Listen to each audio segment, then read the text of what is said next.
Saudara Komisi 2 DPR RI mendalami proses rekapitulasi suara pemilu bulan depan dalam rapat dengar pendapat bersama KPU dan Bawaslu. Komisi 2 mempertanyakan terkait bagaimana KPU menangani jika terdapat perbedaan hasil perhitungan. KPU menjelaskan dalam praktiknya jika terjadi selisih hasil perhitungan suara, KPU akan meminta untuk melakukan perhitungan manual. Komisi 2 DPR mencecar KPU terkait proses sistem Sirekap yang dibuat KPU untuk rekapitulasi suara berbasis dokumen digital. Rapat antara Komisi 2 DPR dan KPU bersama Bawaslu saat ini masih berlangsung. Komisi 2 dalam prakteknya, kalau di dalam ketentuan undang-undang, misalkan rekap di kabupaten itu atau di tingkat provinsi misalkan, itu ada peserta pemilu yang komplain suara di tingkat TPS formulir C1 hasil itu katakanlah dia menang. Kemudian begitu rekap kabupaten kok dia kalah misalkan. Kalau menurut Undang-Undang Pemilu itu kan KPU diberi wewenang memeriksa atau mengklarifikasi atau memverifikasi satu tingkatan di bawahnya. Hari ini Komisi 2 DPR menggelar rapat dengar pendapat bersama KPU dan Bawaslu terkait persiapan pemilu dan temuan dugaan pelanggaran pemilu. Kita bergabung dengan jurnalis Kompas TV Brian Jabli langsung dari DPR Senayan Jakarta. Brian, apa yang dibahas KPU dan Bawaslu sampai saat ini?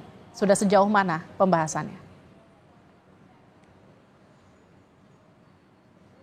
Ya, selamat malam Livi dan juga saudara. Untuk terkait sejauh mana pembahasan dari RDP bersama Komisi 2 DPR RI dengan Bawaslu dan juga Komisi Pemilihan Umum Republik Indonesia hingga saat ini tentu masih berlangsung karena tadi rencananya memang rapat ini dimulai pada jam 3 sore namun diundur karena rapat yang sebelumnya berlangsung bersama Menpan RB yang berlangsung tadi dan selesai pada pukul 17.20 waktu Indonesia Barat. Terkait tentang pembahasan apa saja sejauh ini tentu masih berlangsung Livi, terkait poin-poin apa saja yang tentu disampaikan baik dari KPU dan juga Bawaslu kepada DPR RI Komisi 2. Tadi sebelum rapat dimulai kami sempat sedikit berbincang bersama Ketua Bawaslu yaitu Rahmat Baja. Ia menyampaikan beberapa poin diantaranya yang akan disampaikan dalam rapat bersama Komisi 2 DPR RI yakni tentang pertama tentang Perbawaslu dan dua poin lainnya adalah tentang draft Perbawaslu yang dimana diantaranya terdapat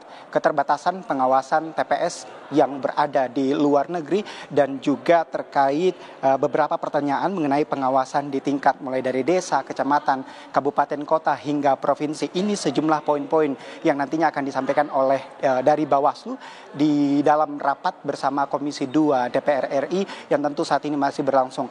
Namun selaras dengan Bawaslu tentu terkait netralitas juga. Kalau misalnya kita berbicara soal netralitas Livi dan juga saudara, tadi usai rapat Menpan RB kami juga mengkonfirmasi terkait netralitas dari ASN. Tentu dari pihak Menpan RB sendiri menyatakan jika ditemukan ketidakadilan ataupun juga netralitas dari ASN maka siap dilaporkan oleh pihak yang berasal seperti itu. Livi, kembali ke Anda.